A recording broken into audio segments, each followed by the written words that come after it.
Dahil sa natanggap kong message sa hindi ko kilalang number, nag-iba ang takbo ng buhay ko. Year 2004. Month of February yon, tandang-tanda ko pa, habang nagpa-practice kami for our high school graduation, nang magsabi sa akin ang kababata/best friend kung si Miggy na may nararamdaman daw siya para sa akin at gusto niya raw akong ligawan.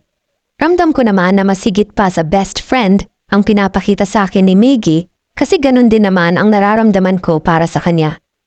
March 2004, sa mismong araw ng high school graduation namin, ay sinagot ko na siya. Masaya ang lahat para sa amin. First boyfriend ko si Miggy at first girlfriend niya rin ako. College days. Sabay kaming nag-enroll ni Miggy sa isang university. Bata pa lang kami, pareho na naming pangarap maging nurse, kaya nag-enroll kaming pareho sa kursong Bachelor of Science in Nursing. Lagi lang kami masaya noon pag kaming dalawa ang magkasama. Siguro advantage na rin iyong bata pa lang kami, kilala na namin ang isa't isa. Marami kaming binuong pangarap para sa aming dalawa. Miggy and I know our limitations. Alam namin dapat at hindi pa dapat. Year 2008. Ang isang buwan na relasyon namin ay naging 1 taon, naging 2, 3, 4 na taon. March sabay kaming nakapagtapos ni Miggy sa kursong pinangarap naming dalawa. Masaya ang lahat para sa amin. Unti-unti na namin natutupad ang pangarap namin. 2 days after our graduation, nagpaalam sa akin si Miggy na may outing daw sila ng mga kaibigan niya. Pinayagan ko naman siya. Fast forward. June ang schedule ng NLE, board exam namin. April nag-start na kami ng review. Pero napapansin ko na parang wala lagi sa sarili si Miggy during our review. Lagi ko siyang tinatanong kung okay lang ba siya. Halik sa noo at yakap sa akin lang ang lagi kong nakukuhang sagot sa kanya. Naisip ko na baka nape-pressure lang siya sa nalalapit naming board exam. Kilala ko si Miggy since our childhood, kaya alam na alam ko kung kailan may bumabagabag sa kanya. Hanggang sa dumating ang araw ng exam at nairaos naman namin. After exam, dumiretso kami sa Quiapo Church to pray and thank Lord na siya na ang bahala sa magiging result ng exam namin. Month of July, lumabas ang result ng board exam namin ni Miggy at sa awa ni Lord, pareho kaming nakapasa. Lisensyadong nurse na kami ni Miggy. Sobrang saya ko.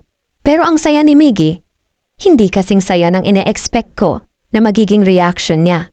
Alam kong may problema, pero isinantabi ko na muna. Nag-set ng date para sa celebration ang both sides namin ni Miggy, dinner sa isang restaurant. While on our dinner, naka-receive ako ng text message from unknown number. Hi Chin, can we talk tomorrow at coffee shop 10 a.m.? I have something to tell you. Ewan ko pero, yes, I will. Ang nireply ko sa kanya, kahit hindi ko alam kung sino ang nag-text sa akin. Hindi ko man lang tinanong muna kung sino siya. Kinabukasan, 9:30 a.m., tinext ko yung unknown number na nag-text sa akin para sabihin na I'm on my way na sa lugar kung saan siya nakikipagkita. Agad naman itong nag-reply ng, wait for me, Chin. Hindi ko pa nasabi kay Miggy regarding sa text message. Balak ko pag-uwi na lang, tsaka ko sasabihin sa kanya. Exactly 10 a.m., nasa lugar na ako kung saan nakikipagkita yung nag-text. Hindi ko alam, pero kinakabahan ako. Hanggang sa may lumapit sa table ko na babae, medyo umbok ang tiyan. Kilala ko siya, familiar yung mukha niya, nasa circle of friends siya ni Miggy nung college kami. Naisip ko na siguro kukunin akong ninang nito. Pinaupo ko siya, nagpakilala siya sa akin na siya si Cindy. Hindi ako nagkakamali, friend nga niya si Miggy. Sabi ko, bakit siya nakipagkita at anong sasabihin niya? Bigla siyang natahimik at napayuko, sabay sabing, Chen, I'm 3 months pregnant. Sabi ko, wow, congra. Pero bigla siyang sumagot ng si Miggy ang ama? Patuloy lang sa paliwanag si Cindy habang tulala pa rin ako, hindi ko alam kung ano ang mararamdaman ko sa oras na iyon. Chin, sorry, hindi ko sinasadya, nagkalasingan lang kami ng barkada, sabi ni Cindy. At biglang nag-flashback sa akin lahat, oo, tama, April nang mag-outing sila. After outing doon na nagsimula na laging parang tulala at wala sa sarili si Miggy. April, May, June, July, mag-4 months na ang bata sa tiyan ni Cindy. Habang tulala pa rin ako, biglang nagsalita si Cindy. Sinabi ko kay Miggy the day I find out na I was pregnant. Pero hindi niya raw ako kayang panagutan dahil mahal na mahal ka niya, Chin, at hindi ko siya masisisi. Wala akong balak kuluhin kayo ni Miggy. Walang kasalanan si Miggy. Gusto ko lang malaman mo, before I leave, aalis na ako papuntang ibang bansa with my parents this month. Huwag kayong mag-alala, hindi ko aalisan ng karapatan si Miggy sa bata bilang ama. Sorry, Chin.